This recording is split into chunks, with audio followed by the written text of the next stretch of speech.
The massive ships moved through space like metal mountains. Each one was bigger than most cities. Their hulls gleamed under the distant stars as they formed a perfect circle around the edge of the Sol system. The humans called it their home. The aliens called it a problem that needed to be solved.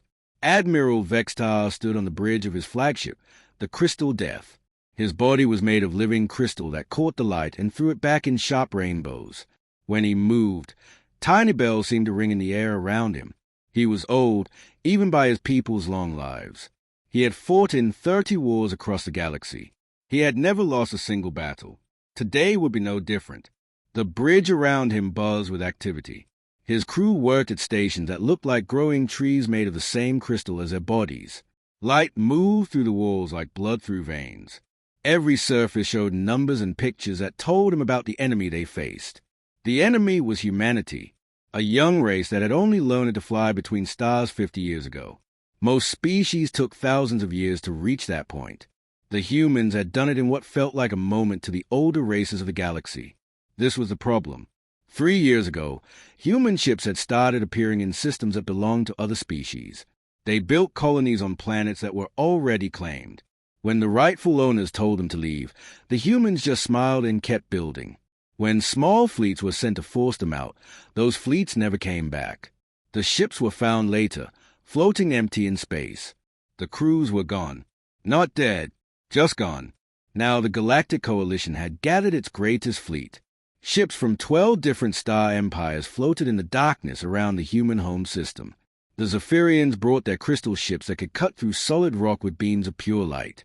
The hive mind sent their bioships that looked like giant insects made of metal and flesh. Each one carried 1 million smaller fighters inside their bellies. The Void Walkers had ships that could disappear and reappear somewhere else in the blink of an eye. The Molten Throne Empire brought vessels that burned like small suns, their hulls so hot that space itself seemed to bend around them. The Tree Singers had ships grown from living wood that could heal themselves and spawn new vessels during battle. Each empire had brought their finest warships, their most experienced crews, their deadliest weapons. Together, they commanded 847 ships, the largest fleet ever assembled in galactic history, all to deal with one small star system and the strange species that lived there. Report, Admiral Vextar said. His voice rang like crystal bells being struck with silver hammers. Captain ZYXM floated over to him. The Void Walker moved without touching the ground, her form shifting between solid and gas. All fleets are in position. Admiral, we have complete containment of the Sol system. Nothing can enter or leave without our knowledge. And the humans? Our long-range sensors detect minimal activity. Perhaps 24 ships total. Most appear to be civilian vessels. Some cargo haulers. A few small patrol craft. Nothing that poses a threat to even our smallest destroyer. Admiral Vextar felt something like satisfaction flow through his crystal body. 24 ships against 847. The humans were either very brave or very stupid. He suspected they were simply ignorant of how outmatched they were. Any attempt at communication? He asked. None, Admiral. They appeared to be ignoring our presence entirely. This surprised him. Most species would be frantically sending messages by now. Offers to negotiate, pleas for mercy, promises to withdraw from disputed territories. The humans acted as if they could not see the massive fleet surrounding their home. Admiral Vextar walked to the great viewing wall that took up one entire side of his bridge. Through the crystal surface, he could see some of the other ships in the fleet. Each one was a work of art as much as a weapon of war. The bio ships pulsed with inner light. The molten throne vessels glowed like angry stars. The tree singer craft looked like flying forests with weapons growing from their branches like deadly fruit. Behind all of them, small and blue and unimportant, hung the planet Earth, home to 4 billion humans. A world that had only recently learned it was not alone in the universe. "Sir," another crew member called out. This one belonged to the Machine Collective, his body more metal than flesh. "We are receiving a transmission from the Coalition command ship." "Put it through." The viewing wall changed to show Admiral Korath of the Molten Throne Empire. His species looked like living lava given form. When he spoke, small flames danced around his words. "Vextar, all fleets report ready. The humans still show no signs of surrender. Perhaps they need a demonstration. Agreed, Admiral Vextar replied. Target their largest space station. One shot. Make it clean. That should get their attention. Understood. Korath out. The viewing wall returned to its normal view of space. Admiral Vextar watched as the molten throne ships began to move, their weapons charged with power that made space itself glow red around them. The target was a simple thing. A human space station that orbited their moon. It held maybe 1,000 people. Nothing important in the grand scheme of things. The shot that would destroy it would be heard across the galaxy. A message that the old powers were still in control. That young races who reached too far too fast would be slapped down. Fire! Came the command across all coalition channels. A beam of pure heat lanced out from the lead molten throne ship. It was hot enough to melt asteroids, bright enough to be seen from the surface of planets, deadly enough to crack a moon in half. The beam struck the human space station and simply stopped, like it had hit an invisible wall. The energy spread out in all directions, creating a beautiful light show that lasted for several seconds. When it faded, the space station hung in space exactly as it had before, undamaged, untouched. Silence filled every bridge in the coalition fleet. What happened? Admiral Vextar demanded.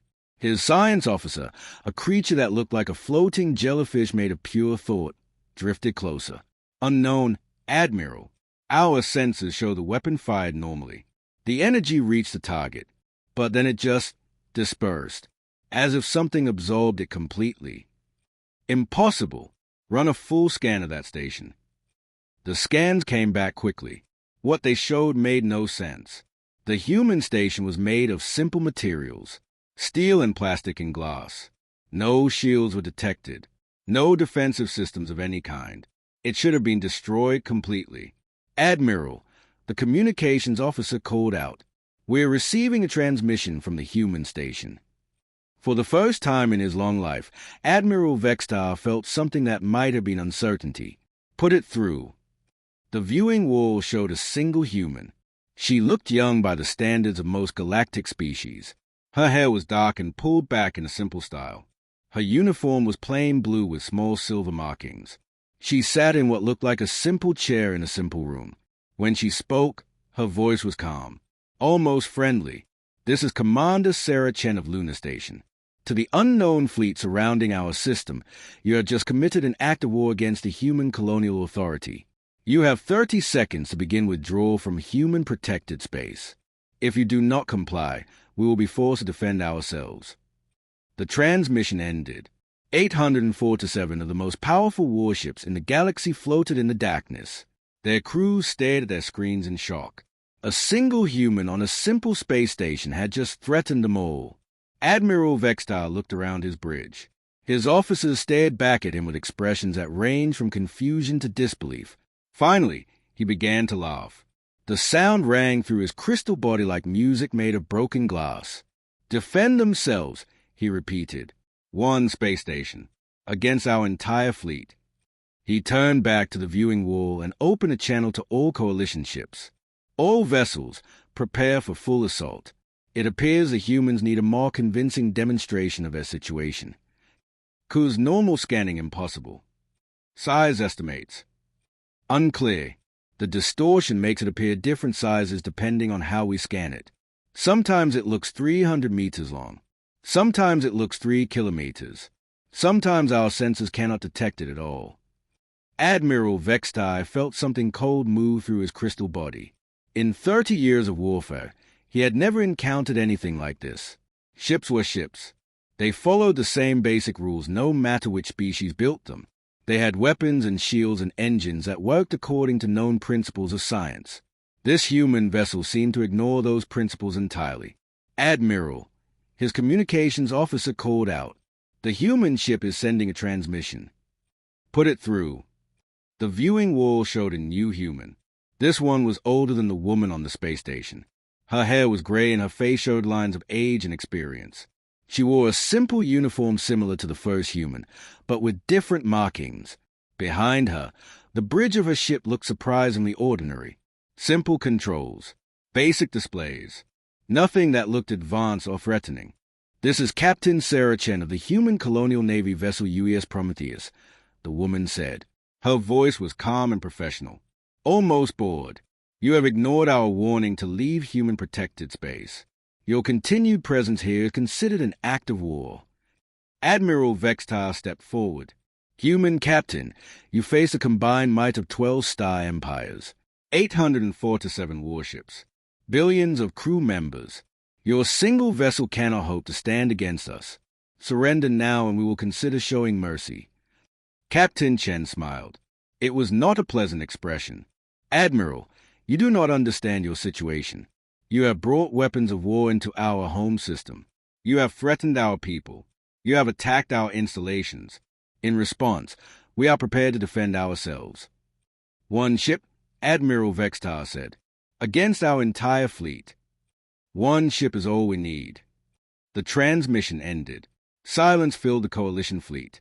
Thousands of alien crew members stared at their screens in disbelief. A single human captain had just told the greatest military force in galactic history that one ship was enough to defeat them all. Admiral Korath of the Molten Throne Empire broke the silence. His voice crackled across the command channels like fire-given speech. This is madness. The humans are clearly insane. We should put them out of their misery quickly. Agreed, said Queen Zesika of the Hive Mind. Her voice buzzed with the sound of a million insects speaking in perfect harmony. My fighters are ready to swarm their pathetic vessel. It will be over in minutes. Wait, Admiral Vextar said. Something about the human ship bothered him. The way it moved. The way their sensors could not get clear readings. The complete confidence of its captain.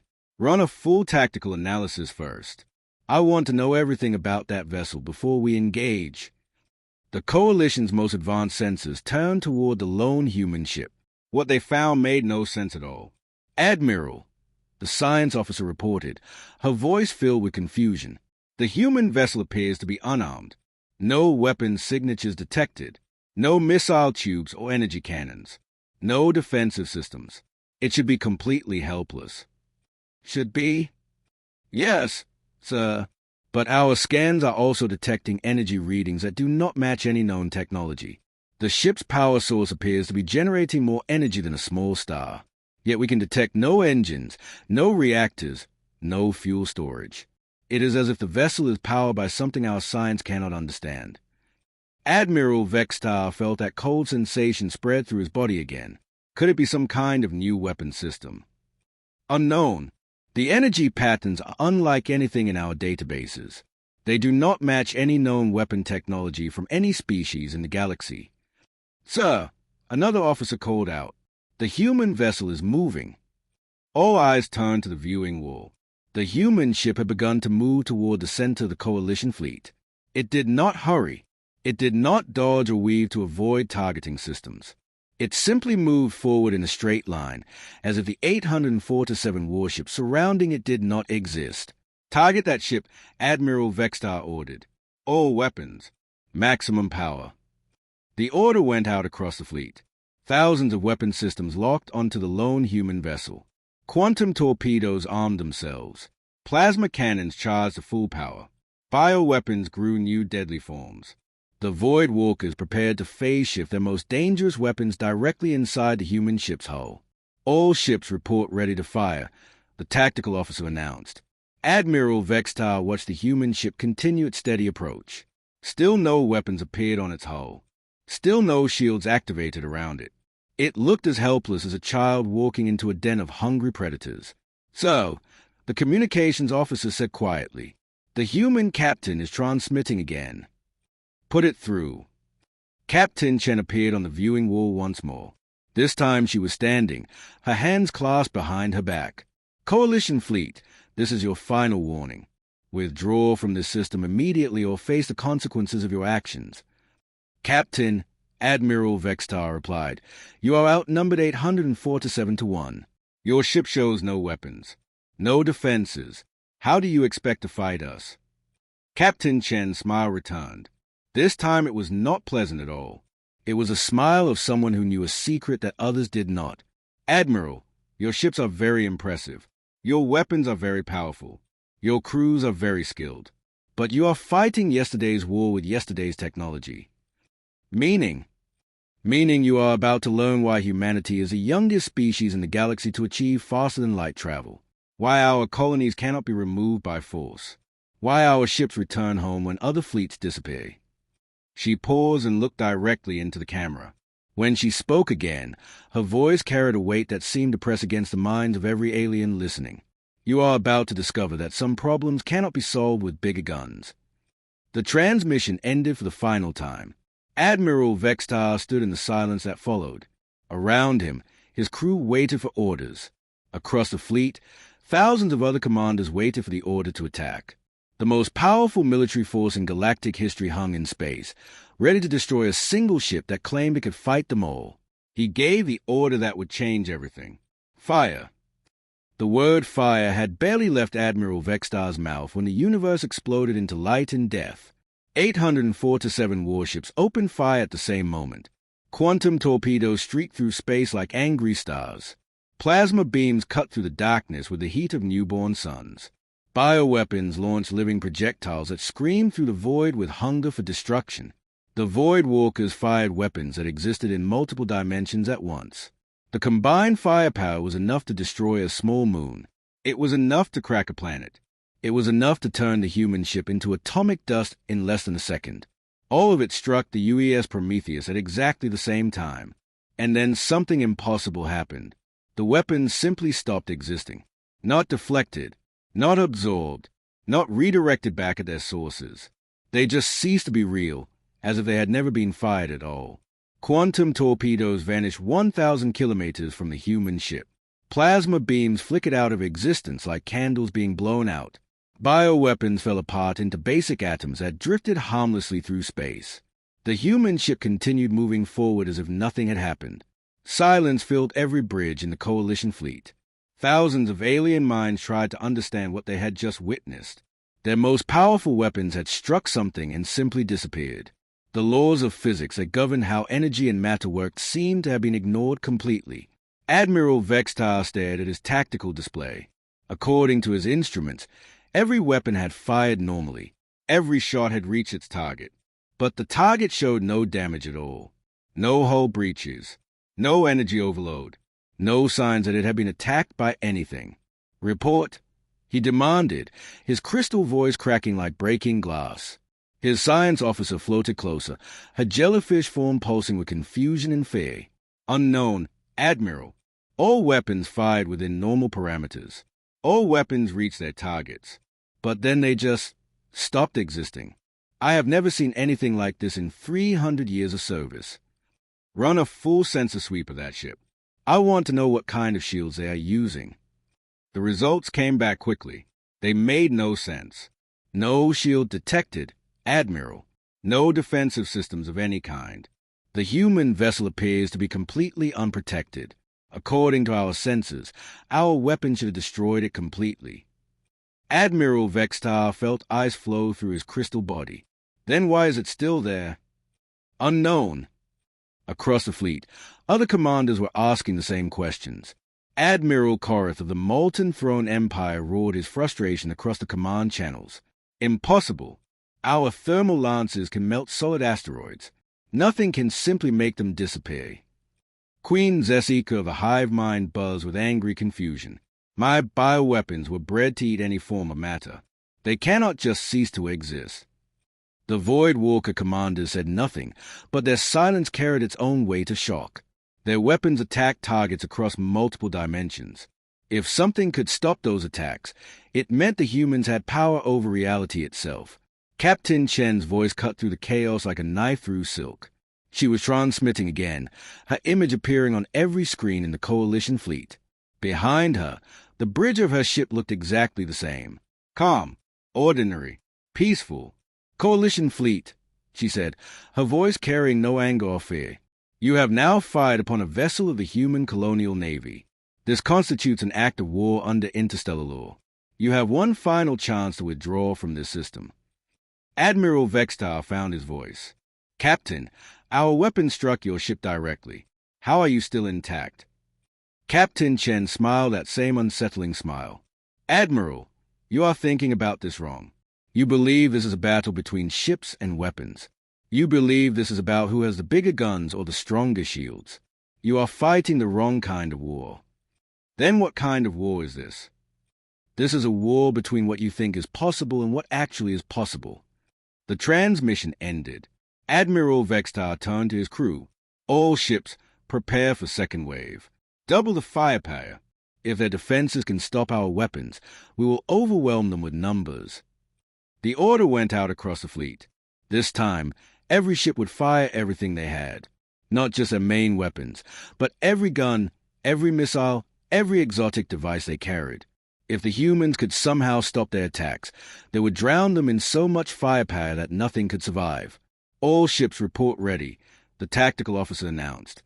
Fire everything. The second wave was 10 times larger than the first.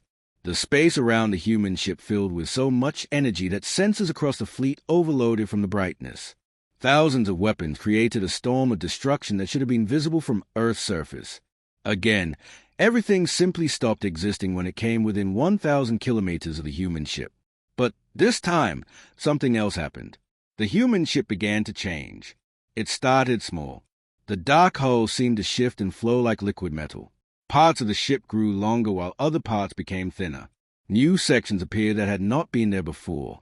Weapon ports opened along the sides, but the weapons that emerged looked nothing like anything in the Coalition databases. They looked like art. Beautiful, flowing shapes that seemed to bend light around them. Curves and spirals that hurt to look at directly because they existed in more than 3 dimensions. Colors that had no names because no species had ever seen them before. What is that ship doing? Admiral Vextar whispered. His science officer was no longer floating calmly. She darted back and forth in panic, her form flickering between states of matter. Admiral, the human vessel is restructuring itself at the atomic level. It is changing its own molecular composition in real time. This should be impossible according to every law of physics we know. How? Unknown. The energy readings are beyond our ability to measure. It is as if they have found a way to rewrite the basic rules that govern how matter and energy interact. The human ship finished its transformation. It now looked nothing like the simple vessel that had emerged from the asteroid belt. It was larger, more complex, and beautiful in a way that made alien minds ache to comprehend it. Patterns flowed across its hull like living equations. Geometric shapes shifted and changed in ways that suggested mathematics beyond anything the Coalition had ever encountered. And then it began to fight back. The first target was a molten throne destroyer on the edge of the formation. The human ship did not fire a weapon at it. Instead, something happened to the space around the destroyer. Reality twisted and folded, and suddenly the massive warship was no longer a ship at all.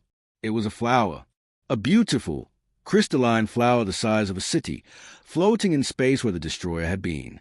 Its petals caught starlight and threw it back in patterns that looked like music made visible. The crew was still alive inside, but they were no longer concerned with warfare. They were too busy marveling at the mathematics of beauty that now made up their existence. The second target was a hive mind carrier. The human ship looked at it, and the bio-vessel began to sing. Not with sound, but with harmonics that reached directly into the minds of its crew. The million fighters it carried stopped being weapons of war and became dancers, performing ballets in the vacuum of space that told stories of peace and understanding. A Void Walker cruiser tried to phase shift away from a battle. The human ship reached across dimensions and gently touched it. The cruiser did not disappear. Instead, it became visible in all dimensions at once, its crew suddenly able to see the beauty that existed in every layer of reality. Admiral Vextar watched in horror as his mighty fleet was transformed around him. Ships were not being destroyed. They were being improved, made into something better than they had been. Their crews were not dying. They were being elevated to higher forms of existence. All ships, he transmitted desperately. Retreat. Fall back to minimum safe distance. But it was too late. The human ship was no longer content to defend itself. It was moving through the Coalition fleet like an artist working on a masterpiece. Each vessel it touched became something new and wonderful. Each crew it encountered was lifted beyond their previous understanding of what life could be. Admiral Vextar realized with growing terror that this was not a battle at all. It was a lesson. The humans were teaching the galaxy that there were forms of power beyond destruction. ways of winning that did not require anyone to lose. And the lesson was not over. Captain Chen's voice filled the command channels one more time. Coalition Fleet, you came here to make war. We are showing you what lies beyond war. Some of your ships have already learned it. The rest will follow. The human vessel turned toward Admiral Vextar's flagship. As it approached, space around the crystal death began to shimmer with possibilities he had never imagined. The lesson was about to become personal. Admiral Vextar watched the human ship approach his flagship and felt something he had never experienced before in 30 years of warfare. Not fear of death, not fear of defeat. Something deeper and more terrifying than either of those simple concerns. He was afraid of understanding. Around his flagship, the crystal death, space itself had begun to change. Stars in the distance shifted their colors from white and yellow to shades that had no names. The darkness between them filled with patterns that looked like mathematics made visible. Reality was being rewritten, and his mind struggled to comprehend what that meant. Admiral, his science officer whispered, her jellyfish form trembling. I am detecting massive changes in the quantum field around our ship. The basic structure of space and time is being altered. This should not be possible. Define should not be possible, Admiral Vextar said. His crystal voice had lost its musical quality. Now it sounded like glass being ground to powder.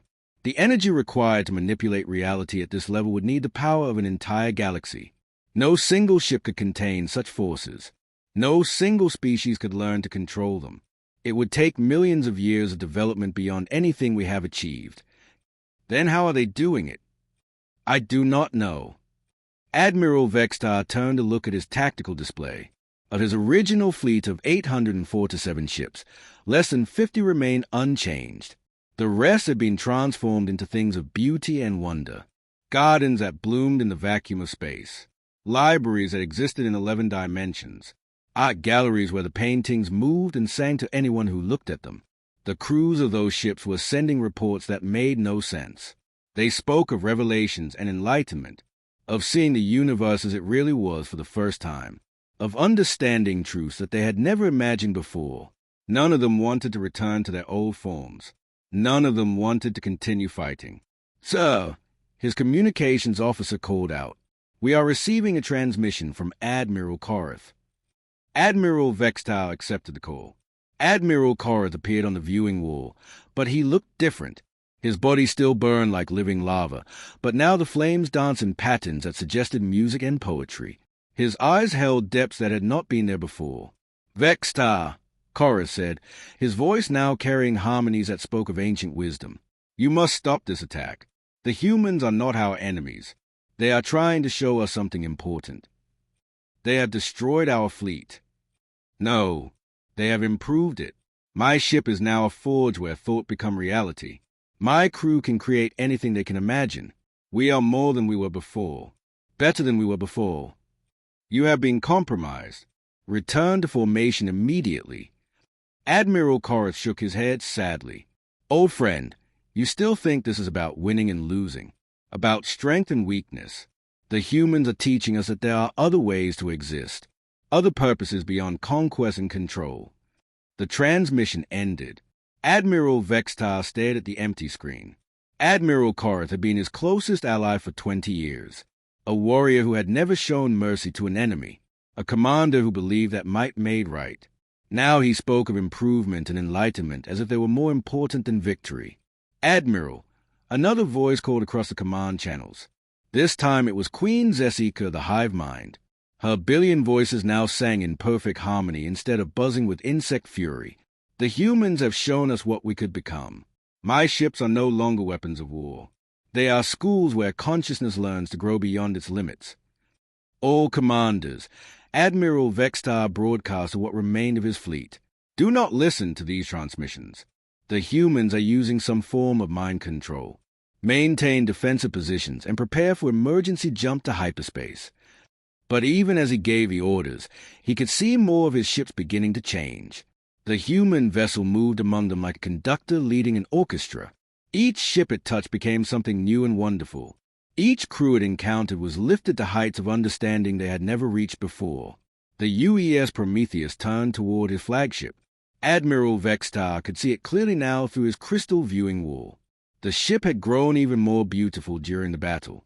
Its hull flowed like liquid poetry. Lights danced across its surface in patterns that told stories of civilizations yet to be born. It no longer looked like a weapon of war. It looked like a work of art created by gods. All remaining ships, he ordered, full power to engines. Retreat from this system immediately. Only 20 ships remained under his control. They turned to flee, their engines blazing with desperate energy. But as they prepared to jump to hyperspace, something stopped them. Not force of weapons or shields. Simply the gentle pressure of a mind that understood the universe better than they did. Captain Chen's voice filled his bridge one final time. But now she was not alone. Standing beside her were other humans. Men and women of different ages and colors, all wearing the same simple uniforms. All carrying the same calm confidence in their eyes. "Admiral Vextar," Captain Chen said, "you have fought well. Your crews have served with honor. But this battle was never about destroying you. It was about showing you what lies beyond destruction. What do you want from us?" Admiral Vextar asked. "We want you to understand. Your species, all of your species, has spent millions of years fighting over resources and territory. You have built empires based on the idea that strength comes from the ability to take what you want by force. But there's another way." One of the other humans stepped forward. He looked older than Captain Chen, with gray hair and lines around his eyes that spoke of great age and greater wisdom. "I am Dr. James Liu," the man said, "former physicist, current student of what we call applied reality engineering. 3 years ago, our deep space exploration ships found something in the void between galaxies, an artifact left behind by a civilization that transcended physical existence millions of years ago." "What kind of artifact?" Admiral Vextar asked, though part of him was afraid of the answer. "A library. Not a library of books or data files, but a library of possibilities. It contained the mathematical principles that govern how consciousness interacts with reality, how thought becomes action, how imagination becomes creation." Another human spoke. This one was a woman with dark skin and bright eyes that seemed to see beyond the visible spectrum. "I am Dr. Amora Okafor, specialist in quantum consciousness theory. What we learned from the artifact changed everything we thought we knew about existence. Reality is not fixed. It is not unchangeable.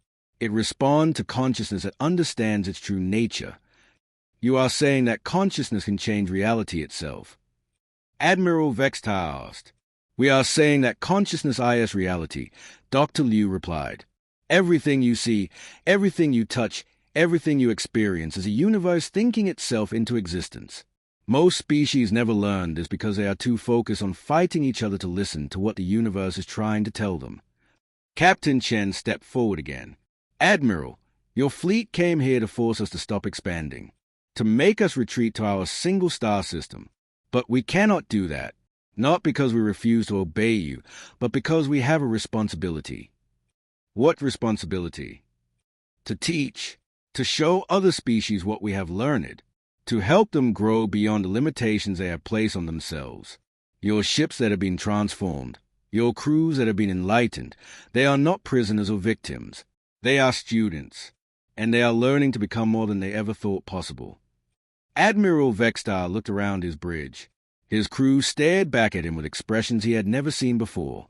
Not fear or confusion, but curiosity, hope, the desire to understand what the humans were offering. "What happens to those who do not wish to learn?" he asked. "Nothing," Captain Chen said simply. "We do not force anyone to change. We simply show them what is possible. The choice of whether to grow or remain the same belongs to each individual consciousness. And if we choose to remain as we are, if we choose to leave this system and never return, then you leave. We will not stop you, but we will remember you. And someday, when you are ready to learn, we will be waiting." Admiral Vextar felt the weight of decision pressing down on his crystal shoulders. Around him, space continued to change as a human ship worked its strange magic on reality itself. His crew looked to him for orders, but for the first time in his long military career, he was not sure what those orders should be. In the distance, his transformed ship sent messages of wonder and discovery. Former enemies who now spoke of brotherhood and shared understanding. Warriors who had found purposes beyond warfare. The choice was his to make. And somehow, he knew that this choice would change not just his own life, but the course of galactic history itself. Admiral Vextar stood in the silence of his bridge and felt the weight of history pressing against his crystal form. Around him, his crew waited for the order that would define the future of their species. In the viewing wall, the human ship hung in space like a jewel made of starlight and dreams. Behind it, the transformed vessels of his fleet sang songs that reached across dimensions. 4 minutes had passed since the battle began. 4 minutes that had changed everything. Admiral, his science officer whispered, had jellyfish form pulsing with colors he had never seen before. I am detecting new energy patterns from the human vessel. They appear to be offering us a choice. What kind of choice? They are creating what appears to be a doorway in space itself. Our ships can pass through it safely. We can leave this system and return to our homes as if nothing happened. Or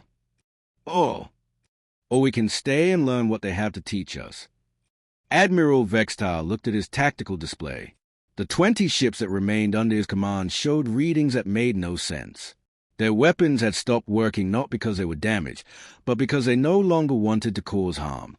Their engines could still function, but only for peaceful purposes.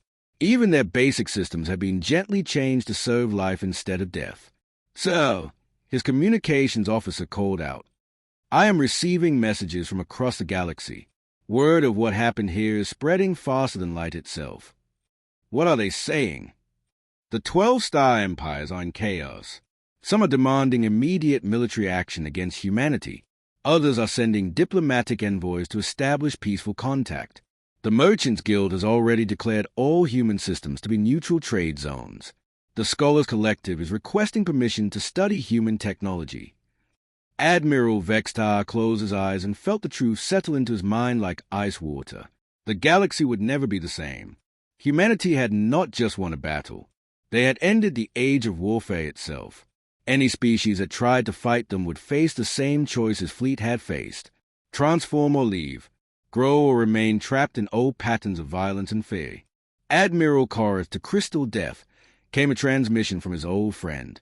The molten throne commander appeared on the viewing wall, but now his fiery form danced with patterns that spoke of joy and discovery. Vextar, you must see what they have shown us. My ship can now create new forms of matter that have never existed before. My crew has learned to communicate directly through thought and emotion. We are building wonders that will benefit every species in the galaxy. You sound like them, Admiral Vextar said quietly. No, I sound like myself, but better, clearer, free from the anger and fear that drove me for so many years. The humans have not changed who we are. They have simply removed the barriers that prevented us from becoming who we were meant to be. Before Admiral Vextar could respond, another voice joined the conversation. Queen Zesika of the Hive Mind appeared alongside Admiral Korath, but a billion voices now sang in harmonies that brought tears to eyes that had never cried before. The humans showed us that consciousness does not need to be trapped in single forms, she said. My people can now exist as individuals or as a collective, choosing freely between unity and independence. We are no longer a hive of identical thoughts. We are a symphony of unique minds working together in perfect harmony. More voices joined them, commanders from every species in the coalition fleet, all of them speaking of wonders and revelations that had transformed their understanding of existence itself. None of them wanted to return to their old ways of thinking. None of them wanted to continue the cycles of conquest and war that had defined galactic civilization for millions of years. Admiral Vextar turned away from the viewing wall and walked to the center of his bridge. His crew watched him with eyes that reflected the strange lights dancing outside their ship. He could see the question in their faces, the hope, the fear of choosing wrongly. What are your orders, Admiral? His tactical officer asked. Admiral Vextar looked at each member of his crew in turn. These beings had served with him through 30 years of warfare. They had followed him into battles that seemed impossible to win.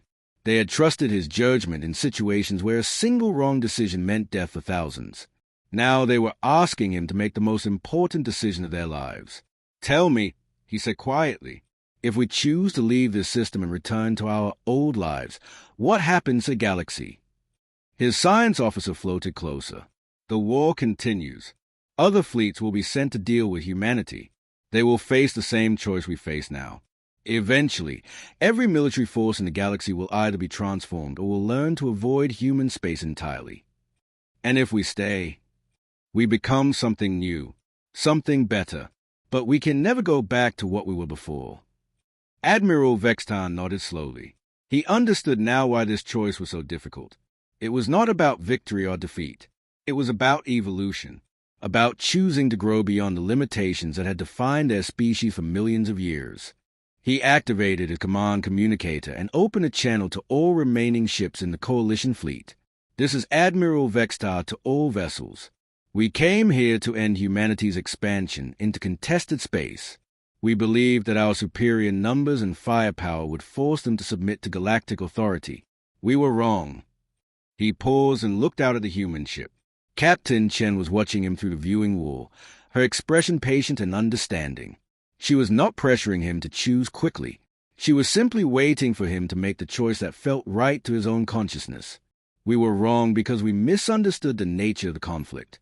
This was never about territory or resources or military dominance. This was about different ways of thinking about existence itself, different approaches to consciousness and reality. Another pause. Around him, his crew listened with attention that seemed to reach beyond normal hearing. The humans have shown us possibilities we never imagined. They have offered to teach us how to transcend the limitations we thought were permanent. They ask nothing in return except that we choose freely whether to learn or to leave. Admiral Vextar took a deep breath that filled his crystal lungs with something that felt like starlight. All ships are free to make their own choices. Those who wish to return home may do so with my blessing. Those who wish to stay and learn are equally free to make that decision. As for myself, he turned to face Captain Chen through the viewing wall and spoke directly to her. Captain Chen, Admiral Vextar of the Zephyr Star Navy requests permission to join your school. The response was immediate. Space around the crystal depth began to shimmer with the same patterns that had transformed the other ships. But this time, Admiral Vextar did not feel fear or confusion. He felt curiosity, wonder, the desire to understand what lay beyond the boundaries of everything he had thought possible. His ship began to change. The crystal hull flowed and shifted, becoming something that was part vessel, part work of art, part living being. His crew felt their minds expanding as new forms of awareness opened to them. They could suddenly sense the thoughts and emotions of beings on distant worlds. They could perceive dimensions of reality that had been invisible before, but they were still themselves, still Zephyrians, still the crew that had served together for years. They had not been conquered or converted. They had simply been given the tools to become more than they had been before. One by one, the remaining ships in the Coalition fleet made their choices. Some chose to return home, carrying news of humanity's true nature to their empires. Others chose to stay and learn. All were respected for their decisions. Captain Chen's voice reached every ship in the system, transformed and untransformed alike. Today marks the beginning of a new age for galactic civilization, an age where conflicts are resolved through understanding rather than violence, where differences between species become sources of strength rather than reason for war, where consciousness itself becomes a tool for building better realities. She paused and looked directly at Admiral Vextar through dimensions that had not existed for minutes earlier. Welcome to the future. In the days that followed, word of the 4-minute war spread across the galaxy faster than any ship could travel. Some species prepared for war against humanity. Others prepared for peace. All of them knew that everything had changed. The age of galactic warfare was ending. The age of galactic enlightenment had begun. And at the center of it all, a single human ship continued its journey through the cosmos, carrying a simple message to any who would listen. Consciousness was a key to everything, and humanity was ready to teach anyone who wanted to learn how to use that key to unlock the infinite possibilities that lay waiting in the quantum foam of existence itself. The galaxy would never be the same, and for the first time in millions of years, that was exactly what it needed.